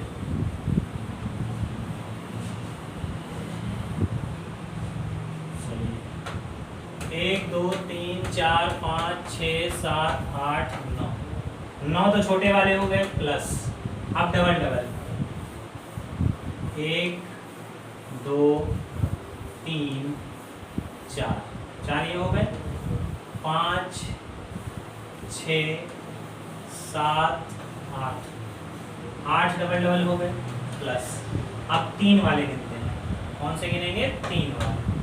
देखिए एक 3 का ये बनेगा 1, दूसरा 3 का ये बनेगा 2, तीसरा 3 का ये बनेगा 3, इधर से भी 1 2 और ये 3, 3 वाले कितने हो गए? 3 और 3 6, प्लस अब 4 वाले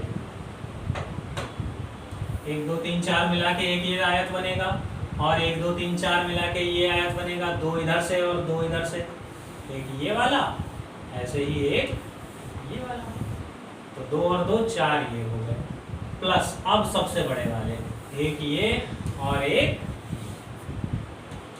अब बिल्कुल सही आयत आए हैं आपके 6 4 10, 8 तो 10 9 29, कितने हो गए आयत 29, 5 वहां पर पहली बार में छूट गए थे, तो यहाँ पर आयतों की संख्या कितनी हो गई हमारी 29। ठीक है, पहले एक सिंगल सिंगल, फिर डबल डबल, फिर 3 3, फिर 4 4, इसमें इस हिसाब से ही गिने जाते हैं।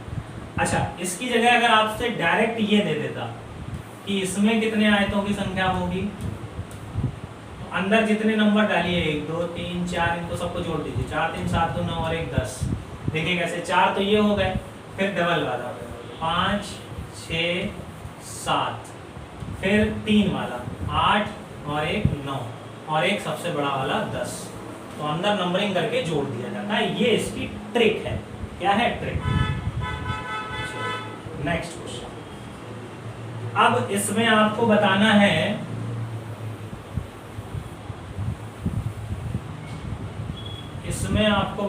ये क्वेश्चन पूरा नहीं है, रुकिए मुझे पूरा बना लेने दीजिए। इसमें आपको बताना है त्रिभुजों की संख्या क्या होगी, त्रिभुजों की संख्या क्या होगी। अब क्वेश्चन पूरा हुआ है, जल्दी से बताएं सभी लोग आंसर कि इसमें त्रिभुजों की संख्या क्या होगी।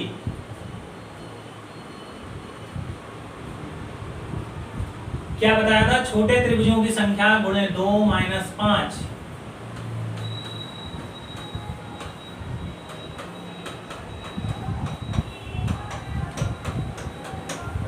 16 दूनी 32 माइनस 5 कितना हो जाएगा? 16 दूनी 32 माइनस 5 27। तो यहाँ पर त्रिभुजों की संख्या हमारी कितनी होगी? 27। फार्मूला क्या बताया था? छोटे त्रिभुजों की संख्या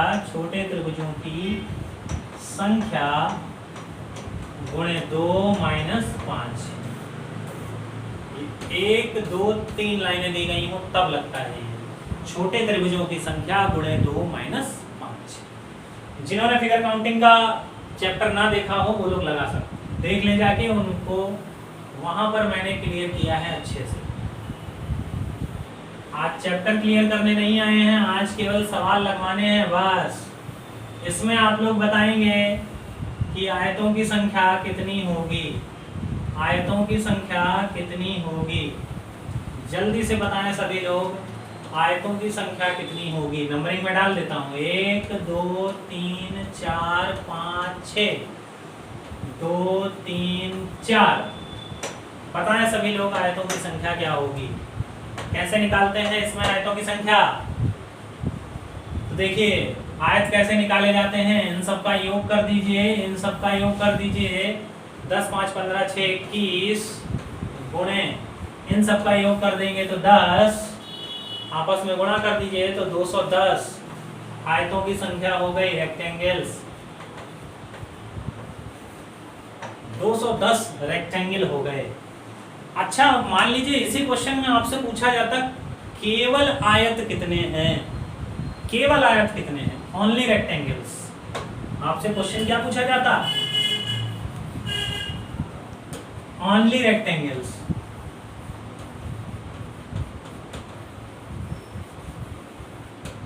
तो क्या करते? स्क्वायर हम लोग घटा देते। क्या करते? स्क्वायर हम लोग घटा देते। स्क्वायर निकालने की ट्रिक क्या है? 6 गुणे 4 प्लस 5 गुणे 3 प्लस 4 गुणे 2 प्लस 3 गुणे 1। बताया था ये 6 चौक 24, 5 3 15, 4 दूनी 8, 3 एकम 3। कितना होगा योग? 20 10 30, 30 हो गया, 5 4 9, 1 40, 7 45, 48 49 50। 50 उसमें से माइनस कर दीजिए, वो हमारे क्या हो जाएंगे? सॉरी, केवल आयतों की संख्या हो जाएगी, ओनली रेक्टेंगल्स। ठीक है, क्या करना है? अगर रेक्टेंगल पूछे तो 210, अगर केवल रेक्टेंगल पूछे तो आयतों की संख्या में से वर्ग की संख्या, क्योंकि बेटा इसमें वर्ग भी तो हैं। देखिए इसमें क्या ये वर्ग नहीं है, वर्ग भी तो आयत होते हैं। ये वाला वर्ग जुड़ा है, ये वाला वर्ग जुड़ा है, ये वाला वर्ग जुड़ा है, ये जुड़ा है, तो इन वर्गों को हम माइनस कर देंगे, हमारे केवल आयतों की संख्या आ जाएगी। ठीक, लास्ट क्वेश्चन आप लोगों के लिए, और ये बहुत बेहतरीन क्वेश्चन है। शायद ज्योति पांडे ने ये क्वेश्चन हमसे पूछा था कि सर इसका आंसर क्या होगा। शायद ज्योति पांडे ने पूछा था, ये इमरान सर के पास मैसेज की थी ये फोटो। और बेटा आपको बता दूं कि क्लास में मैंने ये क्वेश्चन कराया है, क्लास में मैंने ये क्वेश्चन कराया है। बताएं सभी लोग क्या होगा इसका जवाब। तो देखिए इसमें बेटा 5 फिगर मिले हैं। कितने फिगर मिले हैं? 5।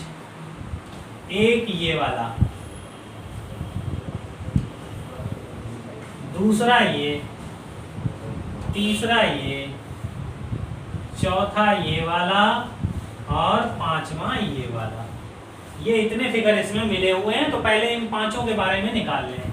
3 इसमें, 1 इसमें, 1 इसमें, 8 इसमें, 8 इसमें, 2 इसमें। अब ये मत पूछना कोई भी 2 कहाँ से आया, ना जूता बाजार होगी फिर। ठीक, 3 इसमें, 1 इसमें, 1 इसमें, 8 इसमें, 8 इसमें, 2 इसमें।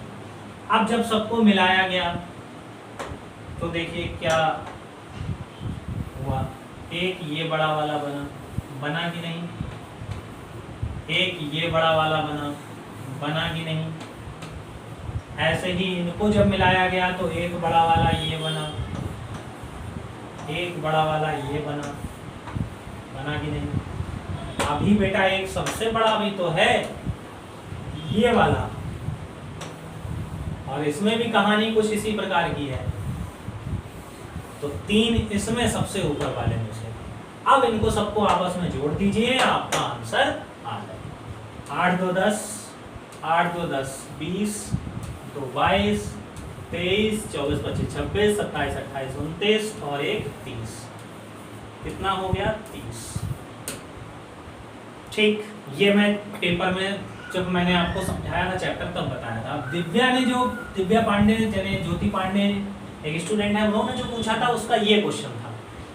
तो अब क्या हो गया है, अगर ये क्वेश्चन है तो यही वाला ट्रायंगल बचा है, केवल 3 और जुड़ जाएंगे तो कितने हो जाएंगे यहाँ पर? 33।